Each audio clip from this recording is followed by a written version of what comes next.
Okay, welcome to your third lesson of Radio 2. I hope that by now you're starting to take in some of the stuff that I'm saying, starting to listen to some more radio, perhaps getting a bit more insights. So I'm waiting to see your comments and to see what you've been up to with regards to that. So by now, what you should have known, what you should know is you should know why research is needed, why we do research. Why radio stations spend so much time and effort in making sure that they have the correct research. Because without those figures, we don't have much to go on. So apart from the why we need research, you should understand now how we get research and where it is from. So you should understand who the BRC is, what it is that they do, where they come in, perhaps a little bit about SARF, understanding that it was SARF and then BRC, which is where we are now. Then who is listening, understanding a little bit about the listener, understanding about how it is that we get to the listener, and then RAMs, obviously the big one that we did in the previous lesson, RAM, so radio audience measurement, understanding that we have radio diaries and that's what we use in South Africa. That's the method that we have. And understanding how they work, understanding what they do, the kind of data that gets collated in there, and just kind of all the theory that goes along with it. So we had a very intensive session in the previous lesson about all the data and just getting everything together and how it all works. And I understand that I think I kind of might have overwhelmed you, but I hope that by now you realize where it does fit in. Today we're moving along to a more digital side of it. So South Africa uses the paper side of it, okay? Obviously, like we've seen before, but today we're going to look at the method that the USA uses, which is the portable people meter, the PPM. So we're going a little bit digital in this lesson. And along with the PPM, we're going to be looking at digital measurements, how it works, how it's utilized in detail. And then I would like to know if you know all the differences between the different types of research. So that's what we're all going to be getting into today. So that being said, let's find the slides. Okay, so we're ready for lesson 3 of 5. So for today, you should have read page 426 to 430 of Next Level Radio. So we're looking at PPM and digital measurement. And then in Valerie Geller's book, Beyond Powerful Radio, just page 472. Okay, so the portable people meter. So the portable people meter is a technological method of recording what respondents in a sample are listening to without those respondents having to fill in a survey either on an app or a paper diary. So this is the methodology that they use in the USA, as mentioned earlier. What it is, the PPM is a pager-like device that is carried around by the respondent at all times, okay? It's never not with you. This thing needs to sleep with you. It's with you 24/7. And through data detection and GPS technology, it can record what radio stations and respondents is being exposed to. Okay, so in a nutshell, what this thing does is, so it's a paper-like device that's always with you and records what you listen to without you having to fill in a survey. Through data direction and GPS technology, it can record what stations the respondent is being exposed to. So radio frequencies sent by these radio stations can be encoded with data that can then be decoded by the PPM. So that's how it kind of gets put together. The PPM has a movement sensor to ensure that it's always on a respondent. So it's like that to make sure that you don't leave it at home and then say that you have it on you and you carry on with your day. It can pick up the date and the times as well as how long you listen to this thing. So this thing is really in depth. So the PPM can tell what the hearer hears, so what you're hearing, the time and the date that you're hearing it, and how long you've been listening to that specific audio. So this is then the same as with the RAM diaries. All the data is then picked up, collated, and weighed up and down to represent a group of people. So yes, you can see it's similar to the diaries here. The main advantage of using this portable people meter is that you don't have to remember what you've listened to, as everything gets recorded automatically. The data is also far more precise in the sense that it can collect up to minute data, whereas RAM paper diaries can only provide an approximation on all quarter hours, based largely on what the listener remembers listening to. There are disadvantages to the PPM though. So you might be looking at this thing going, wow, this thing is amazing. Why aren't we getting this thing? This PPM model that you can just keep on you. I don't need to do anything. It'll track me, it'll track everything automatically and automatically give it through. And then voila, we have immediate data. We'll know immediately who our listeners are. So the disadvantage to this thing is that the PPM measures the most prominent tagged media in the room. Okay, so if you were sitting and listening to the radio, okay, but the television is on in the background, it's going to pick up the TV and not the radio. So it's going to pick up that you were watching television, and it's not going to pick up that you, whatever you were listening to during that specific time on the radio.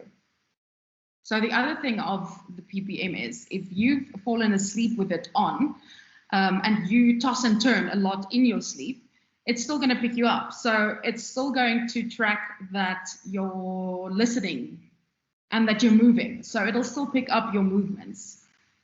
So the PPM is also, obviously, it's technology. It's an expensive thing to have. It's an expensive technology. It has to be charged. It's like wearing a Garmin or whatever you want to call it, or a Fitbit. It's something that has to be charged the whole time. It is expensive. And it has to be switched on and off by the wearer. So if you forget to switch it on and you listen to a whole day of radio, it's not going to pick up anything for that whole day. Okay. If you forget to charge it, it's going to be flat and you can't pick up anything. So that's the other side to this thing. It can be quite an investment of your time and your attention or energy if this is something that you decide to commit to, because it is a commitment. Especially since you have to wear this thing for a full year. So while this is still the closest that we've come to measuring the terrestrial signal where radio is concerned, the PPM still has its disadvantages as much as it has its advantages. So it kind of goes both ways. Before we carry on, I want to ask you to sit and think about it. Okay, let's just keep the slide here. If you had a choice between filling in the paper diary, okay, for 7 days and not knowing the results for 3 months, and also not having it in as much detail as you would with the PPM, or on the other side, you can have a portable people meter that you need to carry with you for the year, but you'll have up-to-date, everyday data, okay, which one would you choose and why? So we know that the difference between using diaries and electronic measurements is the immediacy of the data. Initial PPM results have shown that listeners are more fickle than broadcasters have believed. While listeners are loyal to the stations that they like, when they're bored, the loyalty can very quickly shift. Think about yourself when you're driving in your car. If you get bored of a song, what do? I switch the channel. Or if a presenter is speaking and I'm not interested in what they're saying, I'll change the channel. The variety of stations people choose was also a surprise. Typical listeners averaged 6 stations while driving. I think 6 is a bit much, but I do about 2 or 3. And if I do long distance, then it'll be around 6, definitely. They might choose one for music, another one for traffic, yet another for news or talk. I'm sure you do the same. I listen to 702 when I want to listen to talk, and then I have quite a few stations when it comes to music. So these listeners listened to different types of music formats, and most tuned out when they heard long commercial sets, because we now know how quickly the listener tunes out if he or she is bored. The principle of powerful radio, making the content relevant to the listener, is more important than ever. Interestingly, what kept listeners present through a commercial set was if they were told there was a specific feature coming up at a specific time. Just as programmers in the days of diary ratings programmed across the quarter hour to get credit for more time spent listening, programmers are now learning how they can stretch and manipulate listening habits in order to make the PPM work for them. So just thinking about everything that we've just spoken about and just said about the PPM, all the pros and the cons behind it, there's still people that are looking into other ways of usages. So for all these reasons, most of the media businesses around the world are trying to find ways to convert their listeners into users of their digital content streams. So companies are trying to go more digital and to keep their listeners, just to kind of migrate them over. If radio stations can drive their listeners to engage with their content online, they can learn a lot more about how those listeners are consuming and responding to that content. And that's something that is currently being worked on in South Africa. There's a company called Fabric, and they are literally doing this. So they've worked with a station called Izwilo Mzansi in KwaZulu-Natal on specifically this. Okay, obviously it's quite an expensive app because it's built in such an in-depth way for you to get all your stats. But this app can tell you everything about your listeners in detail. You can get so much information out of it. And YFM ran a competition on it last year. I think it was in the beginning of last year, where they got 1 million entries for the competition. So this is literally, stations are trying to get people to engage more from a digital point of view, even though at this point they're trying to take them to social media. So if you can, I would definitely suggest doing some research on Fabric specifically. They also do a lot of webinars. A guy called Jonathan Lumley hosts a lot of them. So if you search Fabric as in F-A-B-R-I-K, it'll definitely pop up. It's part of a company called IM Media that kind of specializes in this kind of stuff. So it's really interesting to see that we're finally starting to head in that direction. So once stations have started driving their listeners to more online content, or to rather to engage with their online content, and they've gotten more information about how their listeners are consuming and listening to their content, the data can then be collected online. So the data that can then be collected online is the radio version of big data, which is richer and has more variety, obviously, than basic data. For example, you will now have the information of exactly how long someone is listening for, or what show they were listening to. So you can then understand big data in the sense of the 3 V's, which is volume, velocity, and variety, okay? So the volume of the data is the amount or the size of the data. This can be like, for instance, Twitter, so your Twitter feed or your website feed, or the website journey if someone goes from opening your website on their computer to opening up your website on their cell phones. So the velocity of the data, so velocity obviously, refers to the rate at which the data is received and acted upon. So how quickly do I get this data and do I do something with this data? So this type of data could include how long it takes someone to make a decision on something, or how long it takes them to purchase a specific product. And then the last of the 3 V's, variety, is the type of data that we refer to that make the big data big. So this is largely what we refer to as unstructured data. So things like the videos and audio that you would want to compare with a bit more structured data to give you a lot more insight into that person.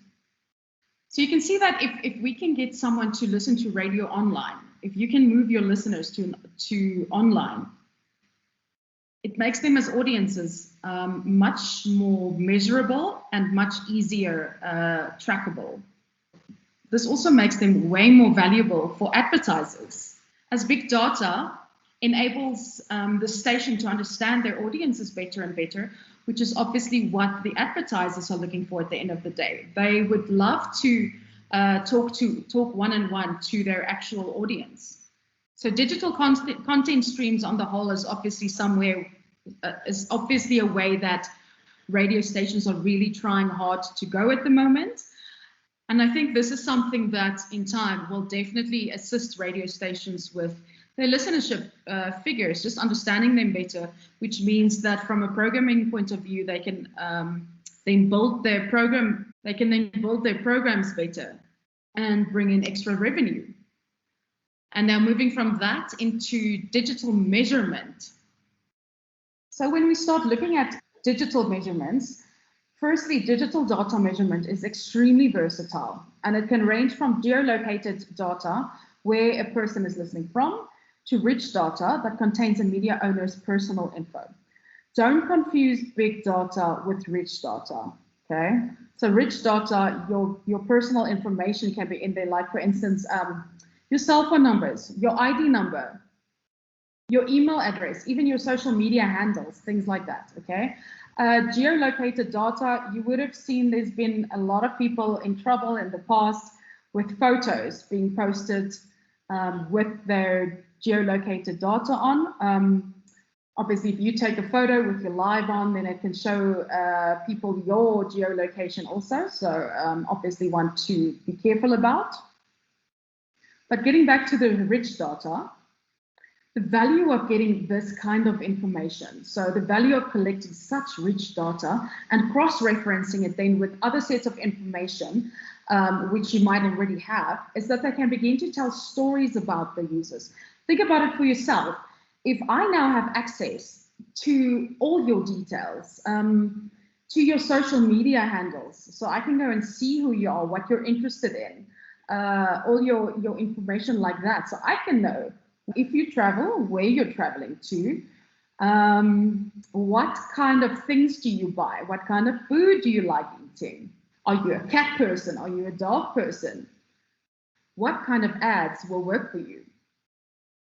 So obviously, as you can think about it, if you were an advertiser, this is gold. This is the kind of stuff that you want, because as an advertiser, you can then understand how to target your audience that you're trying to target. And so you can reach your potential customers because you'll be starting to understand how they think. So the benefit of any content media platform includes a large and varied audience reach, along with being able to tell very detailed stories about their users. This is why Facebook has dominated the social media advertising space. The site has a large amount of users, and they know pretty much everything about those users. If you think about all your information that's on Facebook. So they would know your demographics, your interests, your relationships, your likes, and a lot more other things. The data that they have on users is then used to target particular advertising messages to those users.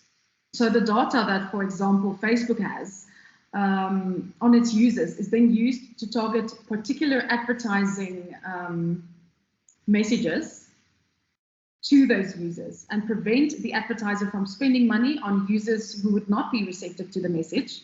In advertising, this is called wastage. So where Facebook is different then, obviously, from radio, is that they can tell you who exactly you should be targeting for the type of advert that you want to place. Whereas on radio, it's not for a specific person, it's for the whole audience, the whole listenership. So wastage would still occur on radio stations, unfortunately. When we start looking at terrestrial radio stations, the biggest problem that they sit with is that the data that they can collect from their users is limited. So they have very limited amounts of data. RAM diaries give them basic information, but they can't give them the granular data that, for example, Facebook can, as they don't collect the more granular information that Facebook does. So if you think about it, I guess it makes sense that advertisers who are looking for particular users will go to platforms that can guarantee their adverts are being seen by the correct people. That's the reason that a lot of people go to Facebook or Twitter or Instagram or even TikTok these days. In order for terrestrial radio stations and audio creators to keep making money off advertising and for them to compete with the major global technology and digital companies, they'll need to move many of their users over to digital platforms where they'll be able to begin to obtain more detailed information about them and obviously then about the kind of audio that they'll consume also. So there are a few things that can happen now. Once a user migrates from the terrestrial audio platform to a digital audio platform, the station can incentivize that user to log into their app or their website and begin to share more detailed information about them. The interaction then with your app or your website can help the radio station see what you like and what you don't like, as well as obviously when you are disconnecting from it. Again, this is something that Fabric will be able to do. The other thing that they'll be able to do is they'll be able to track what their users' downloading or streaming habits might be. And this is another way of being able to personalize it a bit more, or rather to help them customize and personalize their audio products. And that's another way of perhaps getting them back and keeping them to stay on longer and more frequently. So think about it. This is a whole new world that we're dabbling in at the moment. What's happening now is digital migration and registered users offer media companies data that was previously completely inaccessible. This is now put companies in a space where they can better understand their users and then sell these users back to the advertisers to be paid for it. This process would then minimize wastage, which is what we're trying to do at the end of the day. The key, however, is to get these users to sign up or to log in to access the content from the media owner. One critical aspect to remember about digital data is that if stations can incentivize users to give them more data, their data offerings can be much more valuable to clients and they can make better content decisions for their listeners at the end of the day.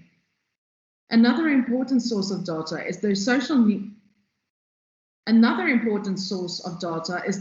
network platforms of the radio stations themselves.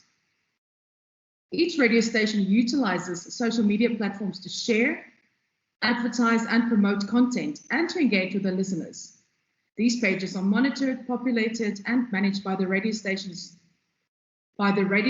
staff themselves, and they can be rich sources of information that helps to tell better stories about the listeners and their communities. At the end of the day, the aim for all media businesses must be to grow their digital and social media users. This is the only way that we'll be able to gather more granular and useful data about our users. Otherwise, we're only going to sit with the same information that we've had. Think about the radio stations that you follow. I'm sure most of them are extremely active on their social media pages. And at one point or another, I'm sure you might have engaged with them. So if you look at the textbook on page 429, there's an example of an analysis of information a station can source from their active Facebook and Twitter users.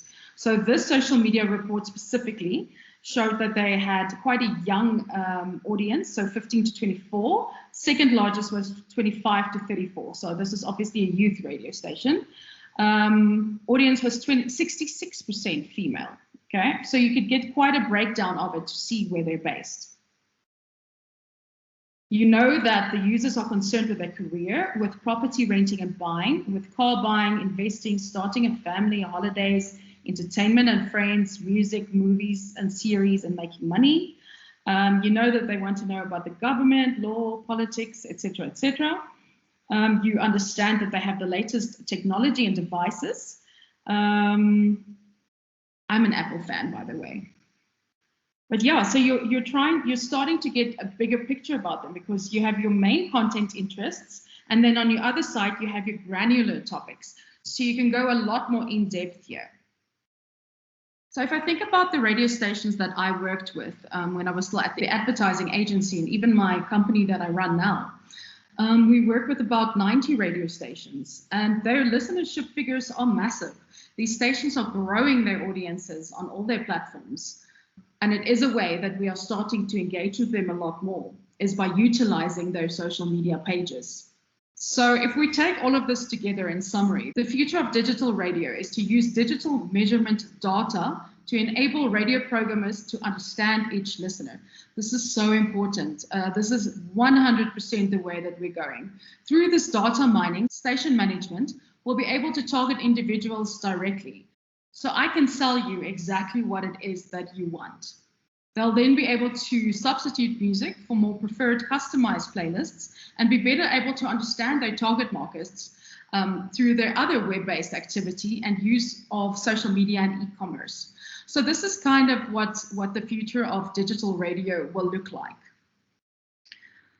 All right, so that brings us to the end of looking at the digital measurement section for now. So that means we've now covered BRC RAM, we've covered PPM, and we've covered digital measurement. What I'd like you to do now is to think about BRC and to think about PPM.